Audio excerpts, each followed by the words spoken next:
You know, we quite often get a question of, should I be taking advantage of the cafeteria plan that they offer me at work? I'm not talking about going downstairs and eating at the restaurant. I'm talking about the benefit that's available to you as an employee to do some things called pre-tax deductions. Now, these cafeteria plans go by many names, but they're the same thing in all cases.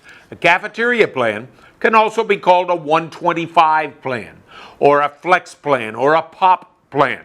But they all mean the same thing. It means that you go to your employer and you tell your employer, when the employer has a cafeteria plan in place, that you would like to use some money before tax to pay, for example, your babysitting costs, your medical costs, your adoption costs, or whatever your employer makes available to you.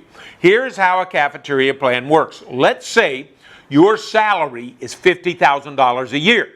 The way our system works is, out of that $50,000, you're going to pay Social Security and Medicare of about 7.5%. So 7.5% of $50,000 is $3,500. You're also going to pay federal income tax of, let's just say 10%, to choose a nice easy number. All right. And let's say you pay a state income tax of about 5%. All right. So if you add that up on 50 grand, you're paying 10% federal, 5% state, that's 15, and another 7.5% for Social Security and Medicare tax. So you're paying around 22.5%, 23% of federal and state income taxes. Let's round that up to a flat 25% of tax money that comes out of every check that you make. Now, of course, many Americans have a higher tax bracket. A few working Americans have a lesser tax bracket, but we'll use that number. If you make 50 grand a year, and you spend $3,000 for babysitting and $2,000 for medical costs, here's what happens. You make 50 grand. You spend 25% of that right off the top, or $12,500, which leaves you $37,500. 50 grand minus the 25% that we've said is going to apply to taxes of $12,500 leaves you $37,500. Out of that $37,500, you spend $3,000 for babysitting. That leaves you $34,500. You spend $2,000 for medical. That leaves you $32,500 in your pockets to run your home at the end of the year. All right.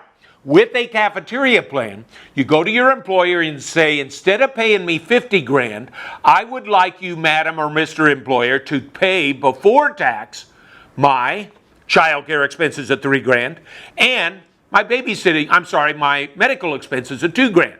So instead of making 50, I make 45. I'm going to pay 25% tax on that.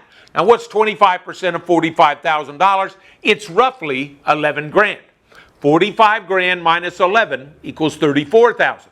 Where'd I come up with that again? I said 50 grand, pay my expenses before tax, leaves me 45, pay tax on 45, that leaves me $34,000. Now remember, a minute ago, if I paid it with after-tax money, I only had $32,500 left. By doing it pre-tax, I have $34,000 left. Folks, I made $1,500 by participating in my employer's cafeteria plan.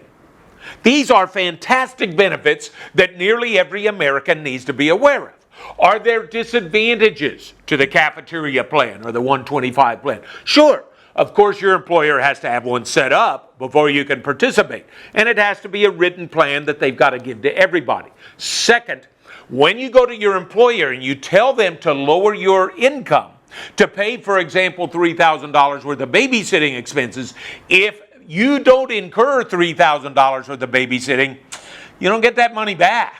Now, you can ask your employer to carry it over to the next year, so it's called the use it or lose it rule, which Congress has allowed us to carry some of that to the next year if the plan allows it. But what it basically means is, if you know you're going to have babysitting this year, there's really no downside. If you know you're going to have some medical expenses, you need to have some of it pre-tax. Are you asking me then, are you in favor of utilizing a cafeteria plan? We have one here. I strongly recommend it to all of our employees. I participate in it as well, even though, of course, I don't have babysitting costs anymore. I do have some of those other costs. So, cafeteria plan, 125 plan, whatever you wish to call it. Should you do it? Absolutely. Talk to us at the office about questions about maybe the extent of participation that we have. but we firmly and strongly recommend that, yes, you participate in pre-tax, cafeteria, or 125 plans. Feel free to call us with questions, and until next time, thanks so much for watching.